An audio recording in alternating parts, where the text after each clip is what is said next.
Scary sleep stories. Welcome to Sleep Stories in Rain, where the badge and the night conceal secrets more chilling than any nightmare. Tonight, we delve into truly scary police and sheriff stories, true encounters where protectors become witnesses to the unexplainable and routine calls spiral into terror. Support our channel by liking and subscribing, and join a community fascinated by real-life horror from those who walk the thin blue line. Have you or someone you know experienced a haunting on patrol, answered a call that still haunts your dreams, or faced darkness that training never prepared you for? Share your most terrifying law enforcement tales in the comments below. If you crave suspense, danger, and the unknown, you're in the right place. Let's begin.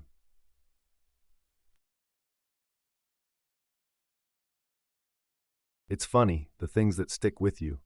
Not the big dramatic shootouts you see in movies or the high-speed chases. Sometimes it's the quiet moments, the ones that creep under your skin and stay there, festering. For me, it was a Tuesday. Just another graveyard shift, the kind where the city exhales and you're left with the dregs. I'm Officer Ben Carter, or I was. This night changed the was part significantly.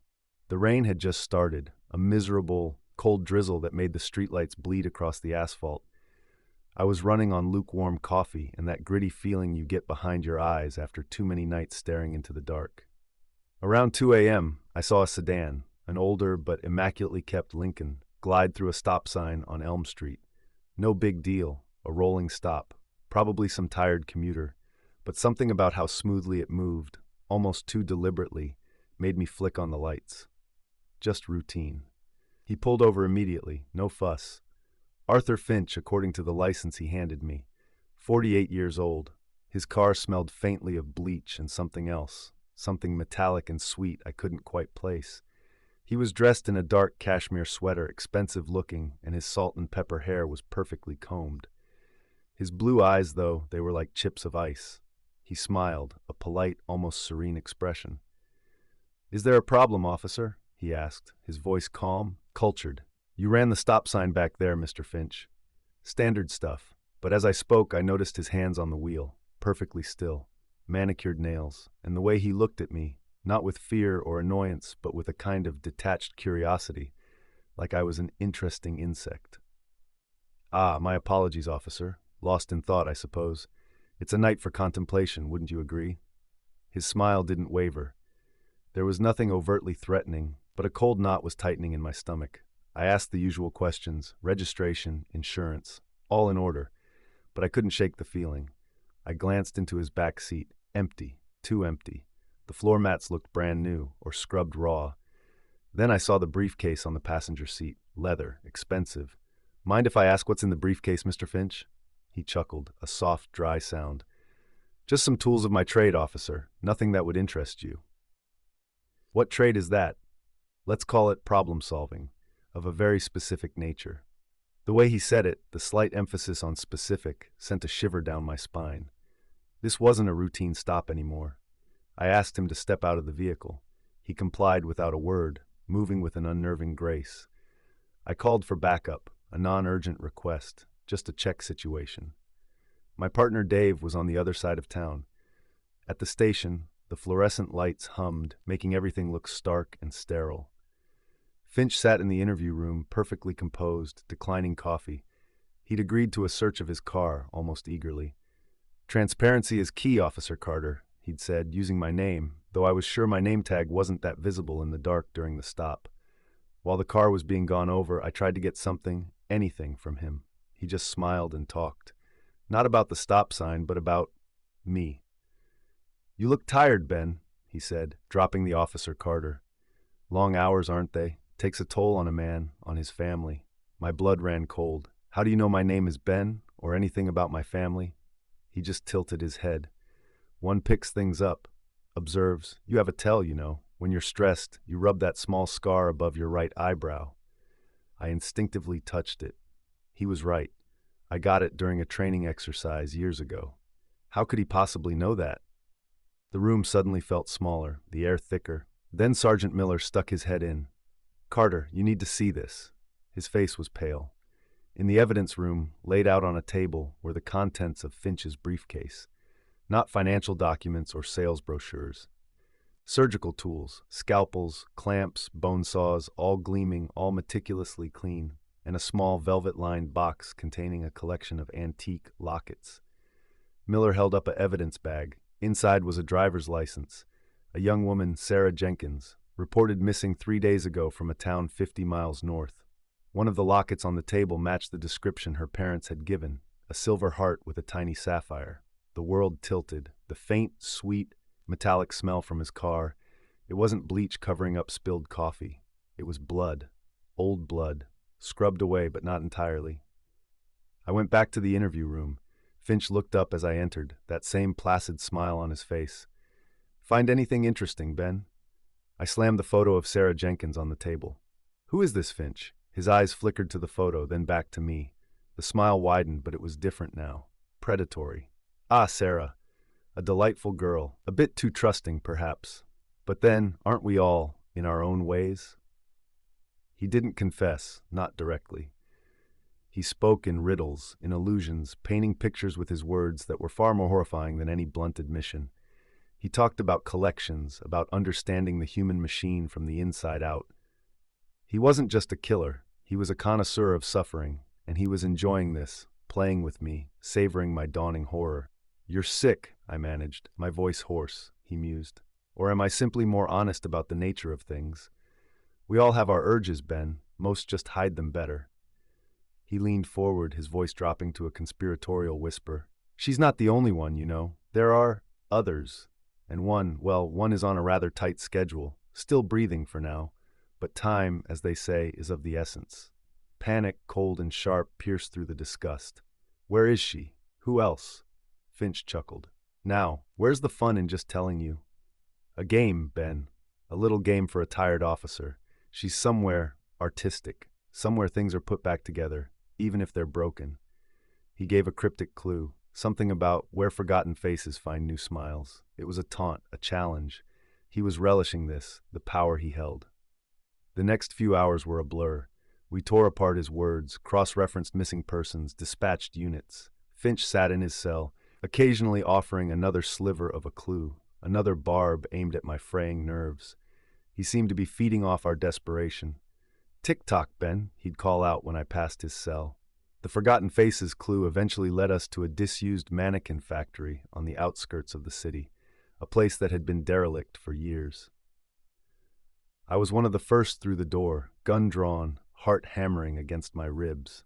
The place was a nightmare landscape of dismembered plastic limbs, sightless heads, and cobwebs thick as shrouds. And in the back, in a small, cleared-out room, we found her. A young woman, bound to a chair, gagged, eyes wide with terror. Alive. Thank God, alive. But the fear in her eyes, the way she flinched when we approached, that would stay with me forever. As we were bringing her out, my radio crackled. Chaos at the station. Finch. He'd somehow managed to slip his cuffs while being moved, attacked an officer with a pen, a goddamn pen, stabbing him in the neck. He was trying to escape. I raced back, sirens screaming. The station was locked down. I found them in the main booking area. Finch, wild-eyed now, the mask of calm shattered, holding a terrified rookie, Janine, as a shield, a shard of broken ceramic from a coffee mug pressed to her throat. He was snarling, a cornered animal. "I won't go back in a cage. Carter, I won't." There was no time for negotiation. He was desperate, unpredictable. I saw Janine's eyes, pleading. I raised my weapon. "Let her go, Finch." "Or you'll shoot her too?" He sneered, his grip tightening. He was enjoying this final terrible performance. It's a strange clarity that comes in those moments. The world narrows to a single point. Him, her, my gun. I fired, once. The shot was clean. Finch crumpled, taking Janine down with him, but she scrambled away, sobbing unharmed. He lay there, the serene mask gone, just a surprised, almost petulant look on his face as the life drained out of him. The silence that followed was deafening, broken only by Janine's gasps and the distant wail of more sirens. They called it a good shoot. Justified. I saved an officer's life, saved that girl in the factory. But when I close my eyes, I don't see the accolades. I see Finch's calm, knowing smile in that interview room. I hear his voice, soft and cultured, talking about his collections. I feel that cold dread coiling in my gut. He's dead, but he's not gone. He took a piece of me with him that night, a piece that believed in routine traffic stops and the ordinary darkness. He showed me a different kind of dark, the kind that wears a cashmere sweater and smiles politely while it plans to dismantle you, body and soul. That was my worst shift. The night I met Arthur Finch, the problem solver. And I've never been the same since. I left the force 6 months later. Some monsters you can't unsee. Some nights you can't ever truly leave behind. They just become a part of your own personal graveyard shift, replaying in the quiet hours before dawn.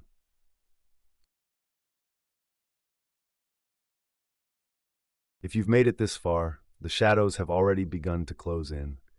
Subscribe now to ensure you never miss a terrifying tale. And if you dare, hit the thanks button to buy me a cup of midnight brew. Your support keeps the nightmares flowing. Now, brace yourself for our next story.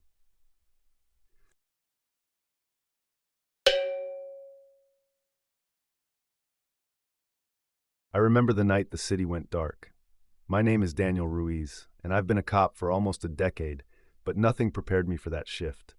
It was supposed to be routine, just a few hours patrolling the east side before sunrise. But when the blackout hit, everything changed.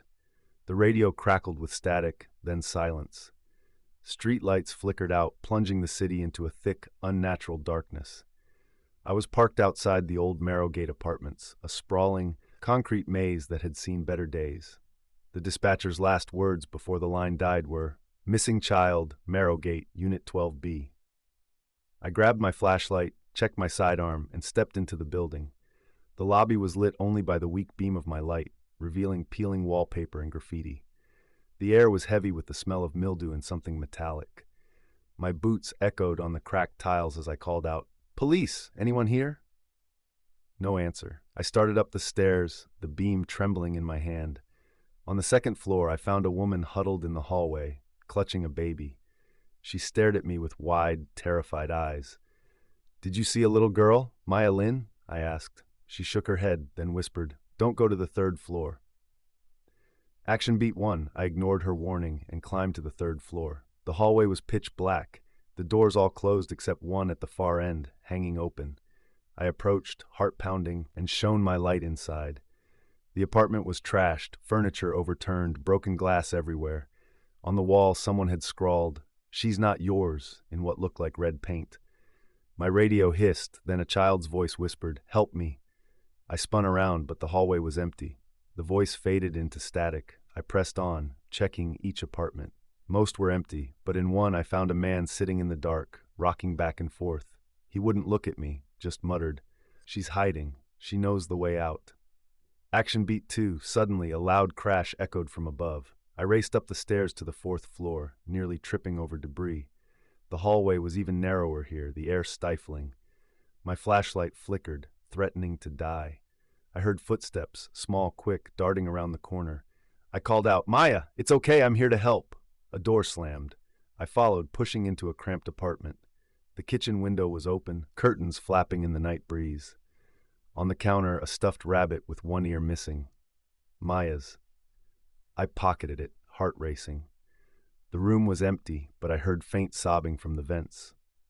Action beat 3. I crawled into the maintenance corridor, following the sound. The passage was barely wide enough for me to squeeze through, pipes dripping overhead. The sobbing grew louder, then stopped. My flashlight caught a glimpse of Maya's pajama sleeve disappearing around a corner. I hurried after her, but the corridor twisted and branched, disorienting me. Suddenly, the lights flickered on for a split second, revealing dozens of old, faded children's drawings taped to the walls, faces with hollow eyes all staring at me. The lights died again. I pressed on, calling Maya's name. My voice echoed back, distorted. I felt eyes on me, but every time I turned, there was nothing but darkness. Action beat 4. I emerged into the basement, the air thick with dust and the hum of old machinery. The emergency lights cast everything in a sickly red glow. In the center of the room, Maya stood, clutching her rabbit, eyes wide with terror. Behind her, a group of residents, faces gaunt, eyes wild, blocked the exit. They whispered in unison, "She's ours now." I stepped forward, hand on my holster. "Let her go," I said, voice shaking.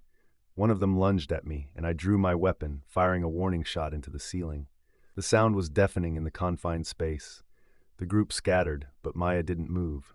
She stared at me, tears streaming down her face. Action beat 5. I knelt beside her, handing her the stuffed rabbit. "It's okay, Maya. I'm here." She clung to me, sobbing. I scooped her up and ran for the stairs. The residents' footsteps pounding behind us. The building seemed to shift around us, hallways stretching, doors slamming shut. I kicked open the exit, bursting into the cold night air just as the power flickered back on. We made it to my patrol car, both of us shaking. I radioed for backup, my voice barely steady. As I looked back at the building, I saw faces watching from the windows, silent, expressionless. The city was still dark, but I knew the real darkness was inside Marrowgate. I never found out what happened to the residents that night. Maya's family moved away, and the building was condemned a month later. But sometimes when I close my eyes, I hear those whispers, echoing through the halls, promising that the darkness is never really gone.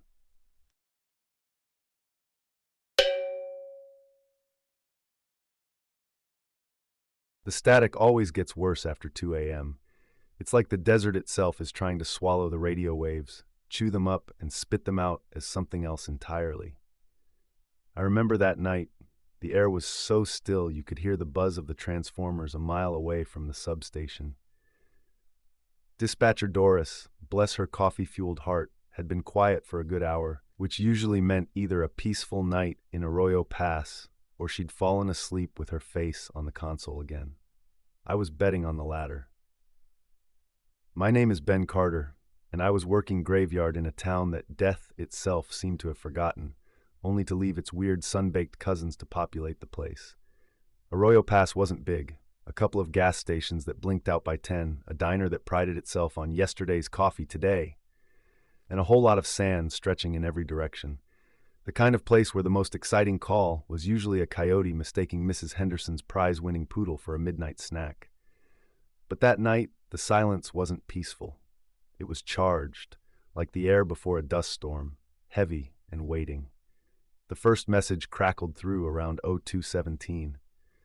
It wasn't Doris. It was a voice, distorted, like someone speaking through a cheap voice modulator, or maybe just a really bad cold. "The jackal sleeps where the sun bleeds first," it rasped, followed by a burst of static that made the fillings in my back teeth ache. I keyed the mic. "Unidentified transmission. Repeat your message. This is a restricted channel." Only more static answered than silence. I jotted it down. "Jackal sleeps, sun bleeds first." Sounded like bad poetry from one of the local meth heads. Still, protocol was protocol. I called it in. Doris, surprisingly awake, logged it with a yawn and told me to keep an ear out, but not to go chasing shadows. Easy for her to say from the air-conditioned station. I was cruising down Old Mill Road, the headlights cutting a swathe through the inky blackness, when the second message came, maybe 20 minutes later. Same voice, same grating distortion. "The scorpion dances where the twins weep." More nonsense. But this time there was a faint, almost imperceptible rhythm behind it, like a slow drumbeat. Twins weep. The only twins that I could think of were the Twin Boots, a pair of rock formations just outside town, a local makeout spot, an occasional site for underage drinking parties. It was a long shot, but the night was dragging, and a drive out there beat another loop around the deserted town square. The sun bleeds first part of the earlier message could mean the east, and the Twin Buttes were due east of town. It was a stretch, but it was something. The patrol car bumped over the dirt track, leading to the buttes. The moon was a pale sliver, offering little illumination. My spotlight swept across the familiar landscape, scrub brush, a few skeletal Joshua trees, and the looming shadows of the buttes themselves. And then at the base of the eastern butte, the beam caught something. Not kids, not a bonfire. It was someone had dragged old weathered railroad ties and arranged them in a spiral. In the center, impaled on a jagged piece of rebar, was a coyote. Not a jackal, but close enough to make my skin crawl. Its throat was cut, a dark stain seeping into the thirsty sand. It looked fresh. There was no blood trail leading to it, just a set of distinct, oddly shaped boot prints. A deep, cleated sole with a strange, almost triangular heel. I'd never seen prints like them. This wasn't some random act of animal cruelty. This was deliberate, staged. The phrase "sun bleeds first" echoed in my mind. the eastern butte where the sun would first hit. This was the place. I called it in, my voice tighter than I intended. Doris, I'm at Twin Buttes. We've got a situation. Animal cruelty looks ritualistic, and I think those radio messages are connected. I described the scene, the coyote, the railroad ties, the prints. Doris, now fully awake, sounded concerned. She said she'd notify Sheriff Miller at first. Light, but for now, I was on my own. Backup was a good 45 minutes away from the county seat, and Miller wouldn't appreciate being woken unless it was a homicide. Just document it, Ben. Don't touch anything you don't have to. As I was taking photos with my phone, the radio crackled again. The serpent coils where the old man dreams. The voice was closer this time, or maybe the distortion was less severe. It sent a shiver down my spine that had nothing to do with the desert night's chill. Old man dreams. Old man Hemlock. He lived in a dilapidated shack out by the abandoned silver mine, a local eccentric who claimed to talk to spirits and mostly kept to himself. The mine was a treacherous place, riddled with unstable tunnels. Serpent coils, the winding access road to the mine, or maybe the mine shafts themselves. The boot prints here were the same. Leading away from the coyote, deeper into the desert, in the general direction of the old mine.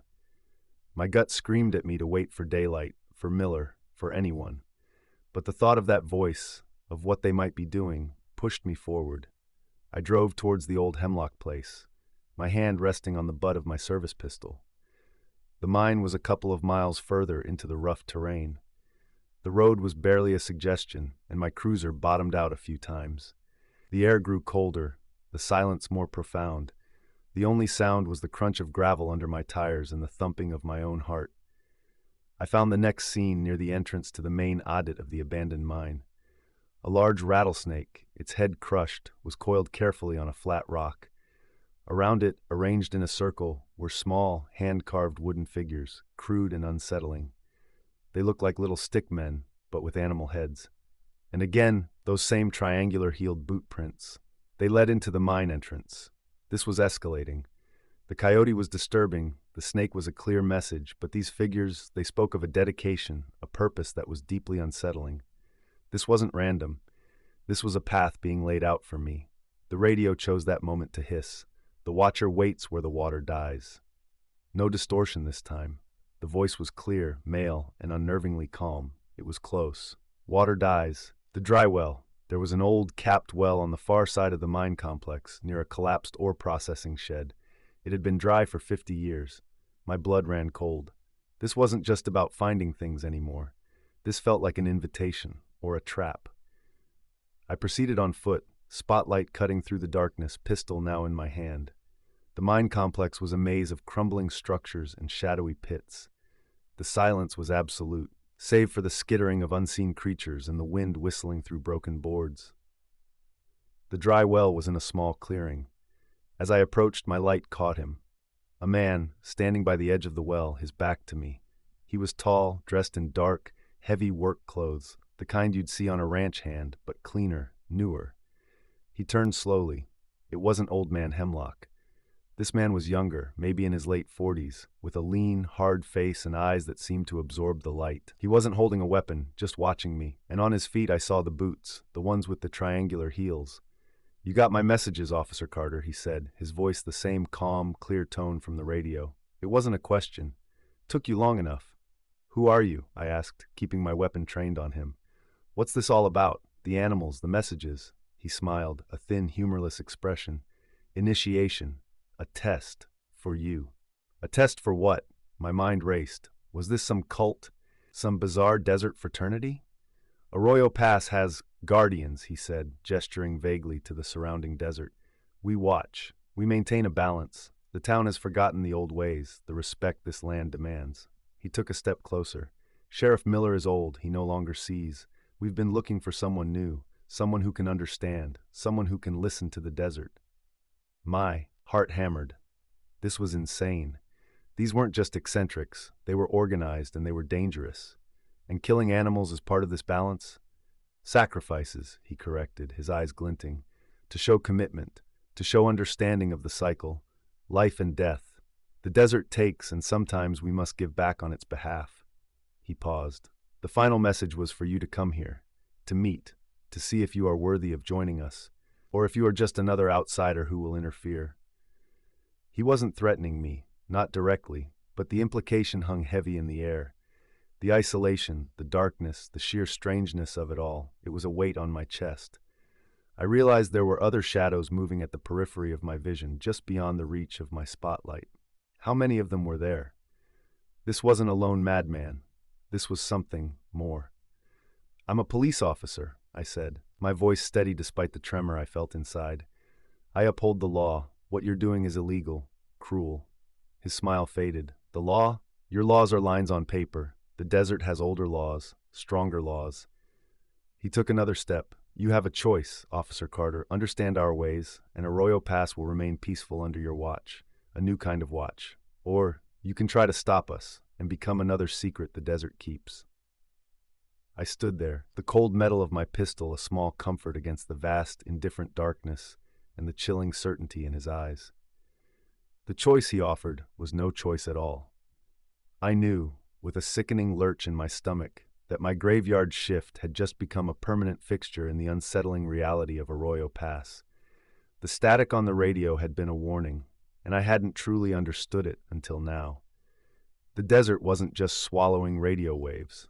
It was swallowing sanity, and it was hungry for more.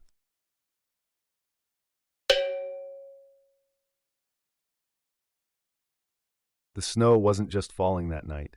It was an act of war.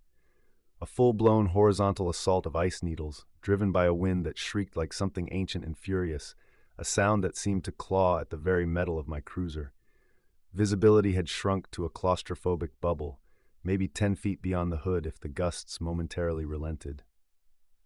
Highway 117, our lonely 50-mile ribbon of asphalt connecting the tiny town of Oak Haven to absolutely nowhere else of consequence, had become a ghost road.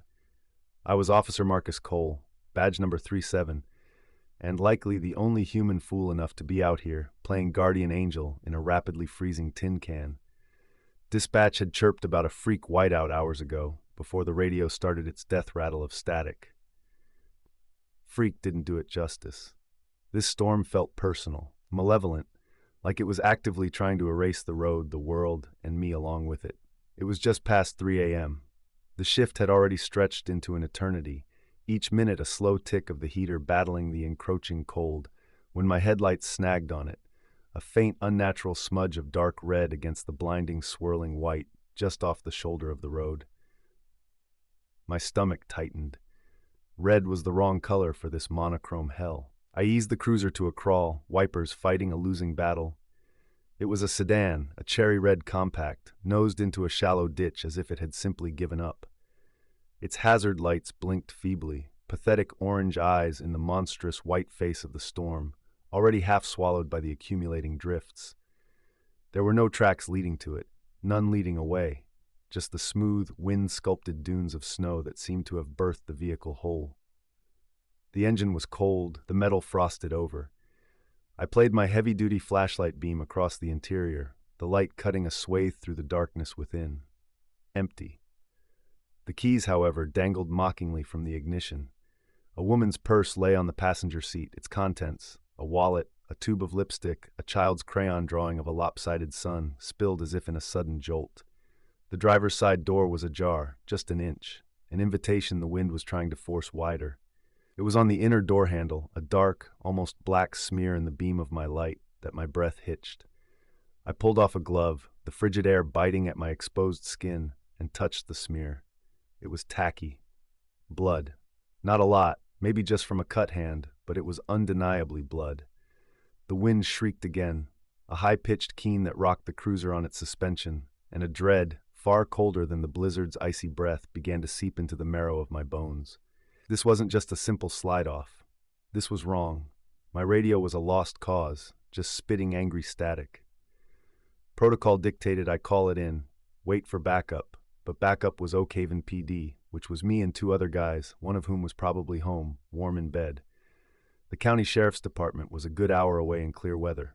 Tonight, they might as well be on the moon. I was on my own. I did a slow circle of the car, or tried to. The snow was already thigh-deep in places, the wind threatening to knock me off my feet. No footprints, nothing but the relentless, swirling snow.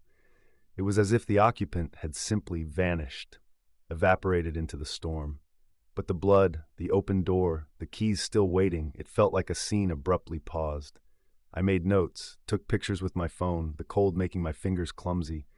The silence, apart from the wind, was absolute, a heavy, pressing silence that felt like a held breath. It took me another 20 minutes of cautious, nerve-wracking driving, peering through the maelstrom to find the second one.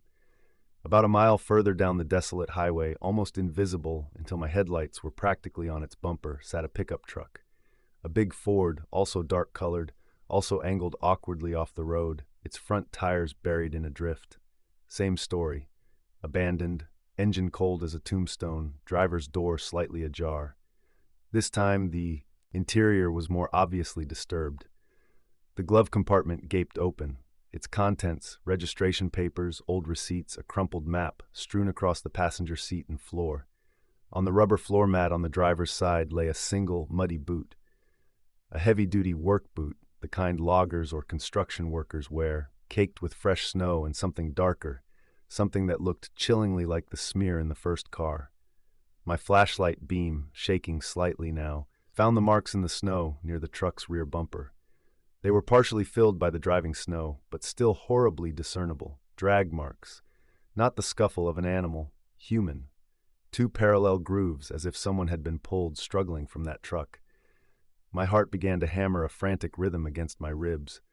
A pattern was emerging, an ugly, terrifying narrative being written in the snow and steel. Someone was out here. Someone was using this blizzard, not as a shelter, but as a hunting ground. And these cars, these people, they were the prey. The third vehicle materialized out of the white fury like a shipwrecked ghost. It was an SUV, a newer model, its rear end sticking out from a curtain of snow blown off a small, almost vertical embankment by the roadside. It looked like it had been driven there deliberately, tucked away. As I crunched closer, my boots sinking deep, my flashlight beam swept across its darkened windows. Movement. A flicker inside, a shadow shifting. My pulse leaped. "Sheriff's office!" I yelled, my voice snatched away by the wind but hopefully loud enough. "Anyone in there?" Hand on the cold butt of my Glock, I moved to the driver's side. The movement came again, more frantic this time. I pulled the door open, bracing against the wind that tried to tear it from my grasp. A young woman, couldn't have been more than early 20s, was huddled on the floor between the front seats, her eyes wide and dark with pure terror, fixed on me. She was gagged with a strip of what looked like her own brightly colored scarf, the knot pulled cruelly tight. Her hands were bound behind her back with heavy-duty zip ties. Muffled sobs and whimpers escaped the gag. "It's okay, I'm here to help," I said, trying to keep my voice calm, reassuring, though my own insides were a knot of fear. As I leaned in, reaching for the ties on her wrists, my peripheral vision caught a sudden, explosive movement from the back seat. A figure, clad head to toe in dark, heavy winter gear, a black ski mask obscuring their face, rose like a nightmare. A glint of metal, a tire iron, arcs through the dim interior of the SUV, aimed straight at my head. Instinct, honed by years on the force, saved me. I ducked, a fraction of a second to spare. The iron bar whistled past where my temple had been, smashing into the SUV's doorframe with a sickening thud that vibrated through the metal. The figure lunged, a guttural snarl ripping from behind the mask. We grappled, a clumsy, desperate ballet of violence in the cramped, snow-filled space. He, I assumed it was a he from the strength and build, was incredibly strong, fueled by a silent, brutal ferocity. His gloved hands clawed for my face, my weapon. I landed a blow to his side, heard a grunt, and used the momentary advantage to break free, stumbling backward out of the SUV and into the teeth of the blizzard, drawing my weapon. "Freeze! Sheriff's office! Show me your hands!" My words were nearly swallowed by the wind's roar. He didn't freeze. He scrambled out of the SUV with surprising agility for his bulk, the tire iron still clutched in his hand. For a heart-stopping moment, I thought he'd come at me again. Instead, he turned and bolted, not back towards the relative safety of the road, but deeper into the white chaos, towards the skeletal, snow-laden trees that lined a frozen creek bed I knew was just beyond the embankment. He was heading into the wilderness. My first priority was the girl. I quickly cut her bonds with my utility knife, my fingers fumbling with the cold. She was hysterical, babbling incoherently about a man, the snow. He was waiting. I got her into my cruiser, cranked the heat, tried to calm her. Lock the doors, stay down, don't open them for anyone but me, understand? She nodded, eyes still wild. Then, against every sensible bone in my body, I went after him. The thought of him out there, a predator in this storm, possibly with other victims, I couldn't let him go. The chase was a disorienting nightmare. Visibility was often less than arm's length. The wind howled, a constant, deafening pressure, driving snow into my eyes, down my neck. I could only follow the faint, rapidly disappearing disturbances in the fresh snow, the occasional glimpse of his dark form as he weaved through the trees. He knew this terrain, or he was simply guided by a madman's luck, moving with a speed and confidence that was unnerving. My lungs burned from the cold air and exertion. Every shadow seemed to leap out, every snow-laden branch looked like a lurking figure. He was leading me further and further from the road, deeper into the storm's frozen heart. He led me, inevitably it seemed, to an old, abandoned trapper's cabin I vaguely remembered from hunting trips years ago. It was barely standing, half buried in snowdrifts, looking like a forgotten relic of a harsher time. The door, made of rough-hewn planks, was slightly ajar. A faint, flickering orange light emanated from within. A lantern. This was it. His den. My heart pounded against my ribs like a trapped bird. I took a deep breath, the icy air searing my lungs, and kicked the door in. He was there. The ski mask was off now, tossed onto a rickety table. He was just a man, middle-aged, with a gaunt, wind-burned face and eyes like chips of glacial ice, empty, cold, devoid of any recognizable human emotion. And he wasn't alone. Tied to a crude wooden chair in the corner, gagged and terrified, was a middle-aged man, his face pale with fear. The cabin was small, a single cramped room. Rough tools hung on the wall, rusted saws, heavy chains, an axe with a freshly sharpened glint, and a collection of wicked-looking skinning knives. He turned as I entered, no surprise on his face, just a flat, chilling acceptance. Then he lunged, not with the tire iron this time, but with one of those long, slender skinning knives. The fight was brutal, elemental, close quarters in the suffocating confines of the tiny cabin. The lantern, knocked from the table in the struggle, crashed to the floor, its flame sputtering and dying, plunging us into near darkness. The only light came from the swirling snow visible through the single, grime-caked window and the open doorway. He fought with a desperate, animalistic strength. I felt a searing pain shoot up my left arm as the knife sliced through my heavy coat and into flesh. But I had him. Years of training, of adrenaline-fueled takedowns kicked in. I managed to disarm him, the knife skittering away into the shadows. He went down hard onto the rough floorboards. It was over. Or so I prayed. As I wrestled his hands behind him, forcing the cuffs onto his wrists, he started to laugh. It wasn't a sound of amusement. It was a low, gurgling, utterly soulless sound that crawled under my skin and stayed there. "You're too late for the others," he rasped, his voice hoarse, his icy eyes fixed on mine. "They're part of the storm now. Part of the quiet. You'll never find them all." The cavalry, in the form of two very cold and very concerned deputies from the county, finally arrived what felt like an eternity later.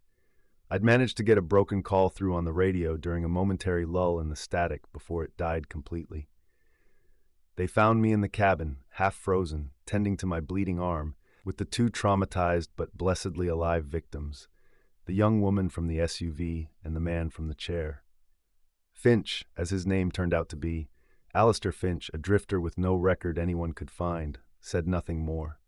He just offered that empty, chilling smile whenever anyone tried to question him.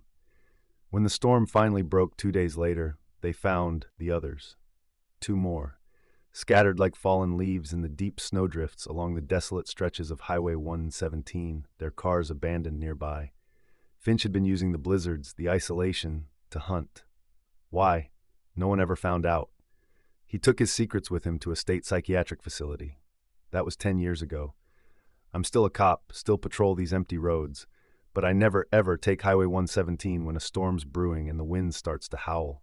Some shifts, you see, they don't really end when you clock out. They just find a cold, dark corner inside you, and they stay there, forever, listening to the wind, waiting.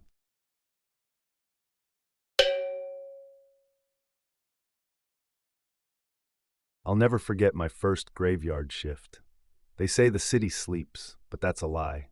It just gets weirder. I was fresh out of the academy, eager to prove myself, patrolling Sector 7, supposedly the quietest part of town. My partner, Sergeant Miller, a grizzled veteran with eyes that had seen too much, just chuckled and told me to enjoy the peace while it lasted. He dropped me off at the precinct and said he'd be back at 6 a.m. That was the first mistake. The first call came in around 1 a.m., a noise complaint. Disturbing the peace, the dispatcher droned. I arrived at a small, unassuming house on Willow Creek Lane. The lights were off, but I could hear a faint, rhythmic thumping coming from inside. I approached cautiously, my hand resting on my service weapon. I knocked, announcing myself as a police officer. The thumping stopped. After a moment, the door creaked open, revealing an elderly woman in a nightgown. Her eyes were wide and bloodshot. "Officer," she whispered, her voice trembling. "It's the walls. They won't stop." I stepped inside, my flashlight cutting through the darkness. The house was cluttered with old furniture and dusty knickknacks. The air was thick with the smell of mothballs and something else, something metallic. Then I heard it again, the thumping. It was coming from inside the walls, a slow, deliberate beat that seemed to vibrate through the entire house. I followed the sound, my heart pounding in my chest. It led me to the living room, where the thumping was loudest. I pressed my ear against the wall, trying to discern the source. It sounded like a heartbeat, but impossibly slow, impossibly loud. "It started a few weeks ago," the old woman said, her voice barely audible. "I can't sleep. It's driving me mad." I checked the basement, the attic, even the crawl space under the house. Nothing. No pipes, no machinery, no obvious source for the thumping. I told the woman I couldn't find anything, that it was probably just old house settling. She looked at me with a mixture of fear and disbelief. "You don't hear it, officer? It's right there." I felt a chill run down my spine. I wanted to get out of that house. I told her to call a plumber or an electrician in the morning and left, the thumping echoing in my ears. Back in the patrol car, I tried to shake off the unease. I chalked it up to nerves, to being a rookie. But the next call was worse, a report of a prowler. I arrived at a large Victorian house on the other side of town. The owners, a young couple, were waiting for me on the porch, visibly shaken. "Someone's been in our backyard," the husband said, his voice tight. "We heard noises, like someone digging." I grabbed my flashlight and followed them into the backyard. The air was heavy with the scent of damp earth. In the center of the yard, I found it, a freshly dug hole about 3 feet deep. It was perfectly round, perfectly symmetrical, like something had been deliberately planted there. But there was nothing in it. "We didn't dig this," the wife said, her eyes wide with fear. "We swear." I examined the hole, looking for footprints or any other sign of the prowler. Nothing. The ground was smooth and undisturbed. It was as if the hole had simply appeared out of nowhere. I filled out a report, advising them to install security cameras. As I drove away, I couldn't shake the feeling that I was missing something. Around 3 a.m., the calls stopped. The city fell silent, but I couldn't relax. I drove around Sector 7, my eyes scanning the streets, my senses on high alert. I passed the old house on Willow Creek Lane. It was still dark, the thumping still echoing in my mind. I drove past the Victorian house with the perfectly round hole. The backyard was shrouded in shadow, the hole a dark abyss in the center of the lawn. I felt like I was trapped in a nightmare, a twisted version of reality where nothing made sense. Then came the call that broke me, a report of a disturbance at the old Blackwood Cemetery. I hesitated. Cemeteries at night were always creepy, even without anything actually happening. But duty called. I drove to the cemetery, my headlights cutting through the darkness. The iron gates were open, swaying slightly in the wind. I drove inside, the gravel crunching beneath my tires. The cemetery was old and overgrown, the tombstones leaning at odd angles, their inscriptions worn and illegible. I got out of the car, my flashlight in hand. The air was cold and damp, heavy with the smell of decay. I walked slowly through the rows of tombstones, my heart pounding in my chest. Then I heard it, a faint, rhythmic chanting coming from the far end of the cemetery. I followed the sound, my flashlight beam dancing across the tombstones.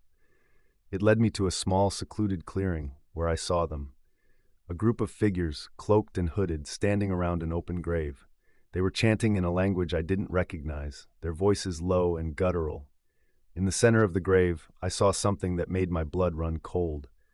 A human skull, illuminated by the flickering light of candles. I froze, my mind racing. This was way beyond a simple disturbance.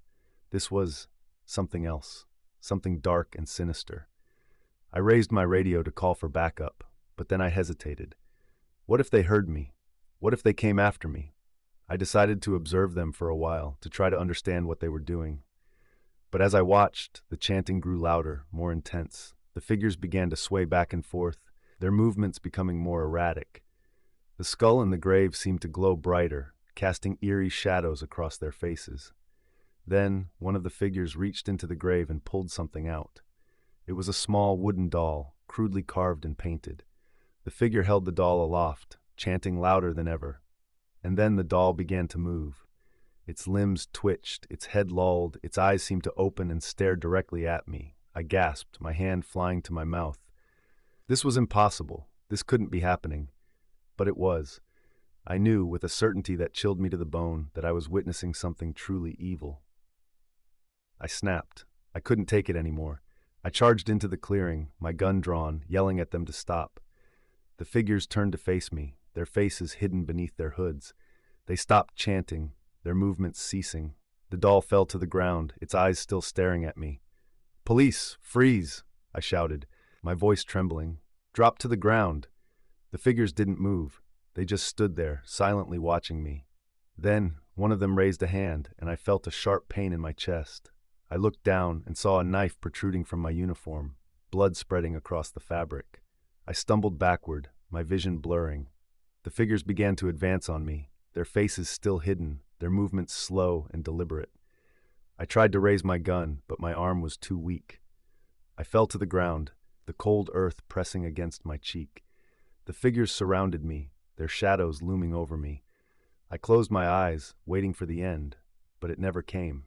Instead, I heard a loud siren in the distance, growing closer and closer. The figures hesitated, then turned and fled, disappearing into the darkness. I opened my eyes and saw the flashing lights of a police car approaching. It was Sergeant Miller. He rushed to my side, his face etched with concern. "Ben, what happened?" he asked, his voice urgent. I tried to explain, but the words wouldn't come. I just pointed to the open grave, to the doll lying on the ground. Miller looked at the grave, then back at me, his expression unreadable. "There's nothing here, Ben," he said, his voice soft.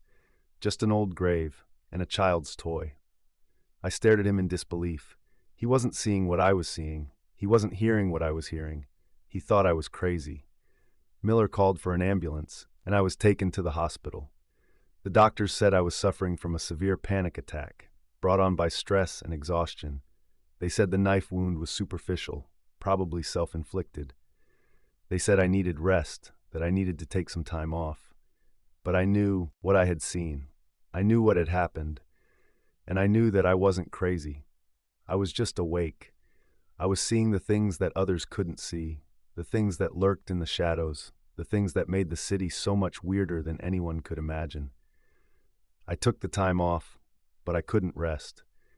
I kept seeing the faces of the cloaked figures, hearing their chanting, feeling the pain of the knife in my chest.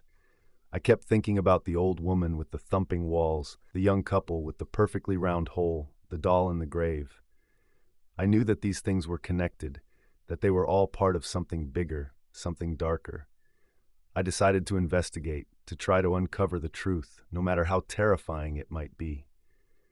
I started with the old woman on Willow Creek Lane. I went back to her house, but she wasn't there. The house was empty, the windows boarded up. I asked the neighbors about her, but they said they hadn't seen her in weeks. It was as if she had simply vanished. I went to the Victorian house with the perfectly round hole. The owners were gone too. The house was for sale, the lawn overgrown, the hole still gaping in the center of the yard. I asked the real estate agent about them, but she said they had moved away suddenly without explanation. They had just packed up their belongings and left, leaving everything else behind. I realized that I was dealing with something far more powerful than I had imagined. Something that could erase people from existence, that could manipulate reality itself. I knew that I was in over my head, but I couldn't stop. I had to know the truth, even if it killed me. I went back to the Blackwood Cemetery, determined to find some clue, some piece of evidence that would lead me to the truth. I searched the clearing where I had seen the cloaked figures, but there was nothing there. The grave was empty, the ground undisturbed. It was as if nothing had ever happened. But then I saw something. A small wooden doll, lying half buried in the dirt. It was the same doll I had seen in the grave, the doll that had moved its limbs and stared at me with its lifeless eyes. I picked it up, my hand trembling.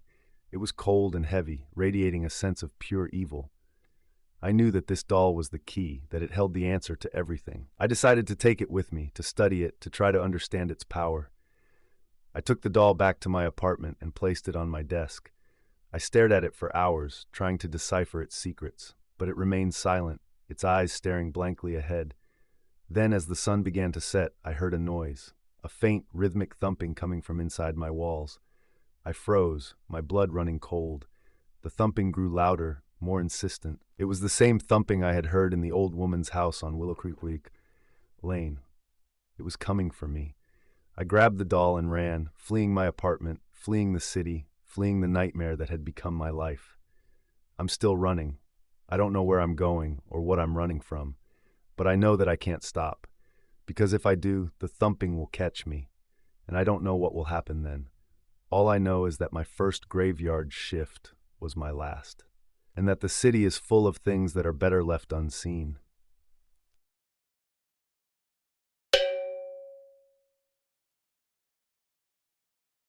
I'll never forget that night at St. Jude's. It was a routine call, a disturbance at the old abandoned hospital on the edge of town.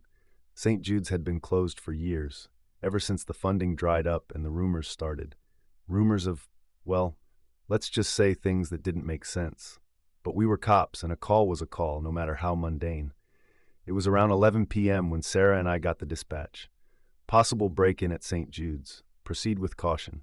The dispatcher's voice was flat, but I could hear a hint of something else, maybe unease. Sarah, ever the professional, just nodded and hit the lights. St. Jude's loomed in the darkness as we pulled up, a hulking mass of brick and broken windows. The wind howled through the empty spaces, sounding like a mournful cry. I remember thinking it looked like something out of a horror movie. Sarah killed the engine, and the silence was deafening. "All right, Davies, let's do this," she said, her voice firm. She grabbed her flashlight, and I followed suit, my hand instinctively resting on my service weapon. We approached the main entrance, a set of double doors hanging open, creaking ominously in the wind. The air inside was cold and stale, carrying the scent of dust and decay. We stepped inside, our flashlights cutting through the darkness. The lobby was a mess, overturned furniture, shattered glass, and papers scattered everywhere. It looked like someone had ransacked the place. "Clear!" Sarah yelled, her voice echoing through the empty space. I followed her lead, checking each room, my heart pounding in my chest. Action beat 1. We found signs of a struggle in one of the patient rooms. A blood-stained sheet, a broken chair, and a syringe lying on the floor. The blood was still wet, which meant whoever was here hadn't been gone long. "This isn't just a break-in," Sarah said, her eyes narrowed. "Something happened here." We continued our search, moving deeper into the hospital. The further we went, the more unsettling it became. The walls were covered in graffiti, strange symbols, and disturbing images. The air grew heavy, and I felt a growing sense of dread. It was like the building itself was trying to warn us. Action beat 2. As we rounded a corner, we heard a noise, a faint scratching sound coming from one of the rooms. Sarah signaled for me to stay put while she checked it out. She slowly opened the door, her flashlight beam illuminating the room. It was empty, except for a rat scurrying across the floor. "False alarm," she said, but I could see the tension in her face. We pressed on, our senses on high alert. The silence was broken only by the sound of our footsteps and the occasional creak of the building. I couldn't shake the feeling that we were being watched. It was like something was playing with us, leading us deeper and deeper into its lair. Action beat 3. We reached the end of a long hallway where we found a set of stairs leading down to the basement. The air coming from below was noticeably colder, and the darkness seemed to swallow our flashlights. "I don't like this," I said, my voice barely above a whisper. Sarah hesitated for a moment, then nodded. "Me neither, but we have to check it out." We descended the stairs, our flashlights illuminating the damp, stone walls. The basement was a labyrinth of corridors and rooms, filled with old equipment and forgotten supplies. The smell was overwhelming, a mix of mildew, decay, and something else, something metallic and sickeningly sweet. Action beat 4. As we turned a corner, we saw it, a figure standing at the end of the hallway, shrouded in shadow. It was tall and gaunt, with long, spindly limbs. Its head was tilted at an unnatural angle, and its eyes glowed with an eerie red light. It didn't move, didn't speak, just stood there, watching us. Sarah raised her weapon, her hand shaking slightly. "Police! Freeze!" she yelled, but the figure didn't respond. It just continued to stare at us, its red eyes burning into our souls. I felt a surge of fear, unlike anything I had ever experienced. This wasn't human. This was something else, something evil. Action beat 5. The figure lunged at us, moving with incredible speed.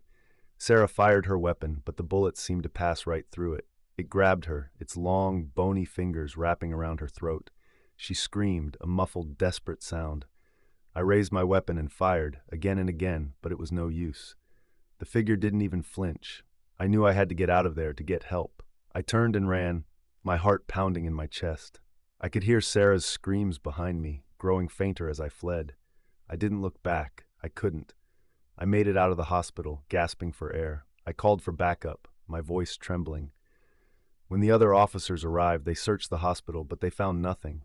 No figure, no Sarah, no sign of a struggle. It was like it had all been a dream. But I know it wasn't a dream.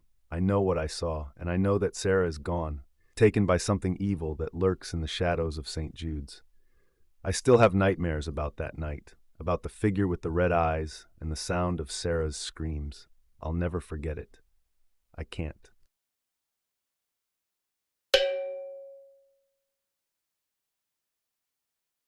The rain was a solid sheet, a gray curtain drawn across the world. That's how I remember the start of that shift, the one that still crawls under my skin if I let it. 15 years on the force, you think you've seen the spectrum of human behavior, the good, the bad, the ugly. You haven't. Not all of it. The city's comms had gone down an hour before midnight, a major trunk line severed by a falling tree in the storm, they said later. No radio, no cell service, nothing. We were islands, each patrol car a tiny, sputtering candle in a hurricane. Dispatch had managed to get out a few critical calls via runners and old landlines before everything went completely dead, and one of them had my name on it, a possible domestic disturbance out on Old Mill Road. The address was an isolated farmhouse, the kind that sits too far from its neighbors for comfort. The report was third-hand. A neighbor heard screams, called the local substation on a crackling landline before that too died. Then silence. My gut clenched. Domestics are unpredictable, dangerous. Domestics in the middle of a communications blackout at a house miles from anywhere?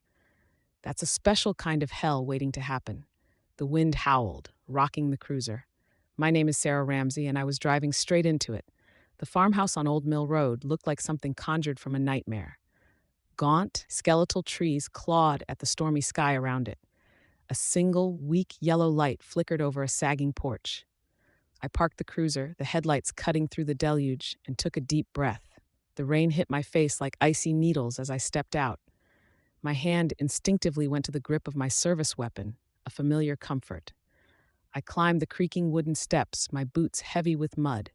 Before I could knock, the door opened a crack, revealing a sliver of a man. Jedediah Thorne. His name was on the file. He was tall, gaunt, with greasy gray hair plastered to his skull. His eyes, pale blue and unsettlingly calm, fixed on me. He didn't open the door further. "Evening, officer," he said, his voice surprisingly soft, almost gentle. "Bit of a rough night to be out. Mr. Thorne," I said, my voice firm, trying to project authority I didn't entirely feel. "We received a call about a disturbance at this address. Screams reported." He blinked slowly, a faint, almost imperceptible smile touching his lips. "Screams. Oh dear. Must be the wind, officer. It plays tricks on nights like these. Or perhaps Martha was having one of her night frights. Old women, you know. He made a vague gesture. Everything's fine here. I understand, sir, but I'll need to come in and verify that everyone is safe. Standard procedure. My eyes scanned what little I could see of the hallway behind him. Dark, narrow, and smelling faintly of mildew and something else, something metallic and sweetish like old blood. Jedediah's smile didn't waver, but his eyes hardened. Procedure. Of course. But as I said, we're all fine. Just a bit rattled by the storm. No need for you to trouble yourself further, officer, especially with the lines down. You should be getting back before the roads wash out. He was trying to dismiss me, to make me go away. Every instinct screamed that something was wrong. Sir, I insist. Either you let me in or I'll have to make entry under exigent circumstances. The rain was soaking through my uniform jacket. I was cold, and a deeper chill was settling in my bones. He stared at me for a long moment, then his smile widened a fraction. It wasn't a pleasant sight. Very well, officer, if you insist on procedure. He opened the door wider, stepping back into the gloom. Stepping inside was like entering a tomb. The air was heavy, stagnant. Not the smell I'd caught on the porch was stronger here, mixed with unwashed bodies and stale food. A single bare bulb hung from a frayed cord in the hallway, casting more shadows than light. My flashlight beam cut through the oppressive darkness, dancing over peeling wallpaper and grimy surfaces. Martha, dear, we have a visitor, Jedediah called. Out, his voice echoing slightly. From a darkened doorway, a woman emerged, Martha Thorne. She was stocky, dressed in a shapeless floral dress, her mousy hair a mess. Her eyes were dull, almost vacant, but they fixed on me with a strange intensity. She hummed a tuneless, repetitive little melody under her breath, a sound that grated on my nerves. Officer Ramsey, I introduced myself, nodding curtly. Just here to make sure everyone's all right. Martha just stared, humming. Then, from another shadowed corner of what looked like a living room, a younger man materialized. Caleb, early 30s, lanky and greasy, with shifty eyes that refused to meet mine. He was whittling a piece of wood with a knife that looked far too sharp for idle carving. He didn't say a word, just watched me, the knife moving rhythmically in his hands. The house was a maze of clutter and filth. Old newspapers piled high, furniture draped in dusty sheets. My flashlight beam landed on a door at the far end of a narrow hallway. It was different from the others, newer, sturdier, with a heavy-duty bolt on the outside. Scratches, deep and frantic, marred the wood around the lock. And on the floorboards just in front of it, a dark, irregular stain. My heart hammered. It looked like dried blood. What's in that room? I asked, trying to keep my voice even, my flashlight fixed on the door. Jedediah appeared beside me, his calm demeanor back in place. Oh, just storage, officer. Old things, nothing of interest. I'd like to take a look, I said. The humming from Martha stopped. Caleb's whittling paused. The silence in the house was suddenly absolute, save for the storm raging outside. I'm afraid that's not possible, Jedediah said, his voice still soft, but with an edge of steel. The key is misplaced. Just then I heard it. A faint sound, almost lost in the wind's howl. A muffled thump, from behind that bolted door. My blood ran cold. Someone's in there, I stated, my hand moving to my sidearm, unsnapping the holster. Open the door, Mr. Thorne. Now. Jedediah's smile vanished. His pale eyes glittered. You police, he sighed, a strange weariness in his voice. Always poking your noses where they don't belong. Some things are private, officer, family matters. That sounds like a person in distress. That makes it my business. I took a step towards the door. Caleb shifted, moving to block my path, the knife held loosely at his side, no longer whittling. Martha let out a low, guttural sound, almost a growl. You don't understand our ways, Jedediah said, his voice rising slightly. We keep to ourselves. We take care of our own. Sometimes discipline is required. Discipline, I repeated, horrified. What have you done? I had to know what was behind that door. I feinted towards Caleb, then spun and kicked hard at the bolted door, near the lock. The wood groaned, but held. Before I could try again, Caleb lunged. I sidestepped, bringing my heavy flashlight down on his extended arm. He yelped, dropping the knife, but he was strong, fueled by a feral rage. Jedediah moved with surprising speed for his age, grabbing a heavy iron poker from a nearby fireplace. You shouldn't have come here, officer, he snarled, his calm facade completely shattered, revealing the monster beneath. You won't leave. Martha was screeching now, a high-pitched, terrifying sound, clawing at me as I tried to fend off Caleb. The small, cluttered space became a whirlwind of desperate violence. They were trying to subdue me, to trap me. The screams the neighbor heard, they weren't from Martha's night frights. They were from whoever was locked in that room, and I was about to join them. The fight was brutal, chaotic. It wasn't like the controlled scenarios in training. This was raw, desperate. Caleb was all wiry strength and vicious intent, his fingers like claws. I managed to land a knee to his groin, sending him doubling over with a gasp, but Jedediah was on me with the poker, swinging it wildly. I ducked, the iron bar whistling past my ear, smashing into the wall with a sickening thud. I kicked out, catching Jedediah in the shin. He stumbled, giving me a precious second. I scrambled back, trying to create distance, but the hallway was too narrow. Martha, surprisingly strong, grabbed my arm, her long, dirty fingernails digging into my skin. I twisted, broke her grip, and shoved her hard. She fell against a rickety table, sending it crashing to the floor with a clatter of unseen objects. My radio was useless. My phone, a dead brick. No backup was coming. The realization hit me with the force of a physical blow. I was alone. If I didn't get out of this house, no one would even know where to look for me until it was far too late. Caleb recovered, charging again, his face contorted in a mask of fury. I sidestepped his clumsy rush, and he slammed into the wall. I brought my elbow down hard on the back of his neck. He grunted and sagged, but wasn't out. I needed an escape route. The front door was too far, blocked by Jedediah, who was advancing again, the poker held like a weapon of war. My uniform was torn, a burning pain lancing up my arm where Martha had scratched me. Blood trickled down, warm and sticky. Adrenaline was a fire in my veins, but fear was a cold knot in my stomach. I had to think, to use the environment. The kitchen, maybe there was a back door, a window. I dodged another swing of the poker and darted towards the kitchen, the only other visible exit from the main living area. It was as filthy and chaotic as the rest of the house. Pans crusted with old food, a sink overflowing with murky water, and there, on the far wall, a small, grimy window above a counter. It was my only chance. Jedediah and Caleb were right behind me, their heavy footsteps thudding on the linoleum. Martha was wailing somewhere in the house. I scanned the counter, knives, a meat cleaver, and a heavy cast-iron skillet. Perfect. I grabbed the skillet, its weight reassuring in my hand. As Caleb burst into the kitchen, I swung it with all my might, connecting with the side of his head. He went down like a sack of stones, hitting the floor with a sickening thud. One down. Jedediah paused in the doorway, his eyes wide with fury at seeing his son fall. He lunged, poker raised. I sidestepped, letting his momentum carry him past, then slammed the skillet against his arm, the one holding the poker. I heard a crack, and he screamed, a raw, animalistic sound, dropping the weapon. Now was my chance. I turned to the window, raised the skillet, and brought it down with all my strength on the glass. It shattered, exploding outwards into the storm. Rain and wind blasted into the kitchen. Freedom was a jagged hole in the wall. I was halfway to scrambling onto the counter when Martha appeared, her face a mask of pure hatred, a long, rusty screwdriver clutched in her trembling hand. She lunged, aiming for my face. I threw myself sideways, the screwdriver scraping my cheek, drawing blood. I kicked out blindly, connecting with her stomach. She wheezed and stumbled back, giving me the second I needed.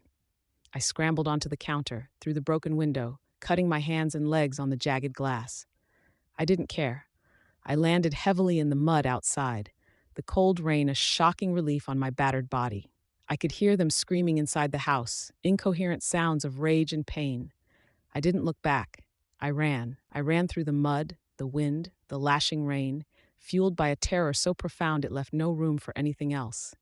My lungs burned, my legs ached, every cut and bruise throbbed, but I didn't stop until I reached my cruiser. My hands were shaking so violently I could barely get the keys into the ignition. The engine coughed, sputtered, then roared to life. I drove, fishtailing on the muddy track until I hit the main road, then I floored it. Miles later, as the first hint of a bruised dawn began to lighten the eastern sky and the storm finally started to abate, my radio crackled. A garbled voice, then another. The comms were slowly coming back online. I managed to call it in, my voice hoarse and trembling. The cavalry arrived, lights flashing, sirens muted by the lingering wind. They found the thorns still in the house, Caleb unconscious, Jedediah nursing a broken arm, Martha incoherent and raging. And in the locked room, they found a young woman, barely alive, chained to a bed. She'd been their prisoner for months. They said I was lucky. I know I was. But lucky doesn't erase the memory of Jedediah's eyes, or the sound of Martha's humming, or the chilling realization of what one family, isolated and twisted, was capable of. The physical scars faded. The ones on the inside, they're deeper. Every stormy night, I hear the wind, and I remember the house on Old Mill Road. I remember that there's no lock strong enough to keep out the darkness that lives inside some people. And I remember that sometimes the most terrifying monsters are the ones that look just like us.